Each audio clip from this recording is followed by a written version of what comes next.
Hello, I'm Jerry Fort, the beer review guy. Sorry for the close proximity. I'm trying to block out the bright light behind me. Just don't look for nose hairs. I'm going to do this questionnaire that Tasting Nitch came up with, and it's been going around pretty widely right now. I'm going to try to keep my video short if I can. So this is hashtag FABQ, which stands for frequently asked beer questions. So I'm gonna try this. This is my third attempt. I wasn't happy with the other two that I did, so this will be number 3. Hopefully I'll be happy with this and don't get interrupted or anything. Okay, I was tagged by Dean Johnson of Dean's Beer Reviews. Alright, here we go. Okay, how did you get into beer? Alright, my folks when I was young, or my family, they were partiers, and I spent a lot of my time, in that environment, just the party environment. Weekends mostly, they would get together and dance and play music. I was usually disc jockey most of the time until I got old enough to drink beer, and then they would let me have one because I wasn't going anywhere. I'd be there in the house, so they could keep an eye on me. Yeah, that's how I got into beer. And then, like I said, I would have one and just kind of join in on the fun. Let's see. What's your favorite beer? Okay, that's a hard one. Probably. I'm gonna say. This is kind of a strange one for a lot of people, but I'm gonna say Corona. Corona with squeeze of lime, shake of salt around the neck of the bottle. It's just one of those ones that I just started drinking and liking a lot, and dressing it up with the salt and lime. I've gotten together with friends a lot and drank that. I like a lot of Mexican beers. Although, I've tried many stouts and porters and I like them all, so it's kind of hard for me to point out one of those as my favorite. So let's see, what's the next one? If you could have one beer forever, what would it be? Well, probably either, it's probably either Corona, like I said, with the salt and lime, or probably Modelo. That's my most recent favorite Mexican beers, the Modelos.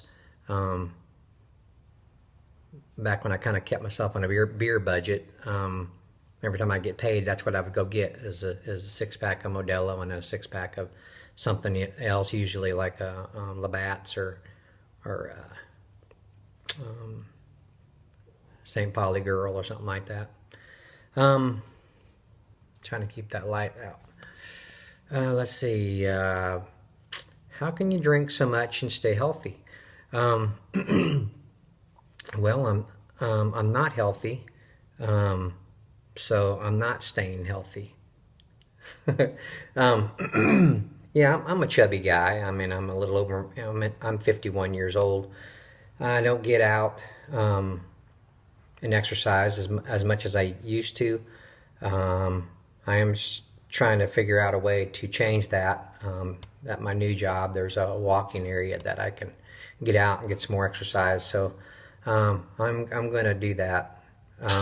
And yeah, beer does contribute to some of my weight, but also and going back for seconds is probably the worst thing. If my wife would quit making good dinners, I wouldn't have that problem. So it's really her fault. Let's see. Let's see. Are you an alcoholic? Yes. Yes, I am. No, I'm not. If I had to, health-wise, or for any really good reason, I was told that I can't drink alcoholic beverages anymore, I could stop. It's not something that that I have to have. So no, I'm not an alcoholic. Let's see, what's your favorite ingredient? I'm gonna say probably either, you know, the adjuncts, you know, like corn, rice, grit, those type of things. Whatever else are the adjuncts that make up, you know, the beers that I like, the Mexican beers, the other, you know, malt liquors, you know, the macro lagers. That's what I grew up with. Like Jon Sherron says, old school, you know, that's come kind of that way. So probably the adjuncts and the malts and stuff like that. Let's see. What's your favorite? Yeah, I already said that one. Do you brew? No, I don't. I don't brew. If I even attempted to brew in my little house, my wife would kick me out. There's no room in there to brew, to home brew anywhere in my little house. We've lived there for over 30 years, and it's just a real small house. But that's just the way we are. Let's see. What was your first beer? I can't remember, but I have a feeling it was probably Budweiser. That's what my folks drank, Budweiser and Coors Light, stuff like that. So it was mine was probably a Budweiser.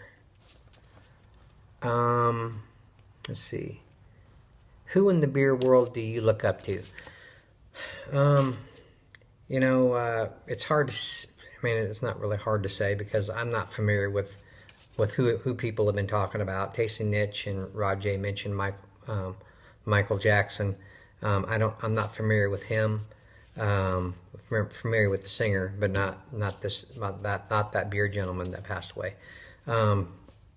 Although I'm kind of curious, I might check him out sometime and see what he was all about. But as far as who I would look up to, probably would be, and I don't even know if he'll even watch this because he doesn't watch these type of things very much, but probably Jay Terrio from Louisiana Beer Reviews, because he's very knowledgeable with beers and breweries and the history of beers and stuff like that. So he was like the second one I ever started watching when I started beer reviews. The first one was Greg Beer Reviews, and you know, after a while of watching him, I kind of found that he really wasn't the kind of caliber of person or reviewer that I really wanted to watch. After I started figuring him out a little bit more.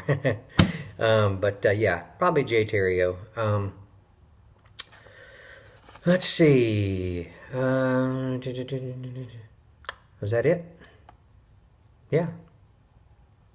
All right. I put a lot of thought into this. Rod J took a couple of my choices of who I would have picked. Joe Sticks of Kentucky Swagger. He was one that I was going to pick. And then Jay Terrio. So I'm going to pick another couple, other two. And you know, the guy and the people I pick, you know, if you don't want to do it, it's your prerogative. You don't have to do it. I don't want to, you know, if it's something that you don't have time to do, you know, no biggie. Let's see who I got. Special K of Kentucky Brew Reviews. And then you might have already gotten picked. I don't know. And if you did, that's fine. You don't have to do it again. Jon Sherron, Stephen Bush, Marvin of Arkansas Beer Reviews, Brad of Brad's Beer Reviews, and Tims Brews, old Tim, and Ron Grovis. If you have time and you're not too busy shoveling the snow, then hey, go ahead and do it too. Those are just the ones that I just came off my head there. And there's other ones I would ask too. But all right. Supposed to just pick 5. I think I picked more than that. Rod J picked 100 of them. Just kidding, Rod. All right. well, I'm going to end it there. I hope that my questions were okay. I think I got them all. All right, I appreciate y'all watching. Tasting Nitch. Thank you for giving us this opportunity to do this. It's kind of fun. And we'll see you guys later. Thank you. Bye.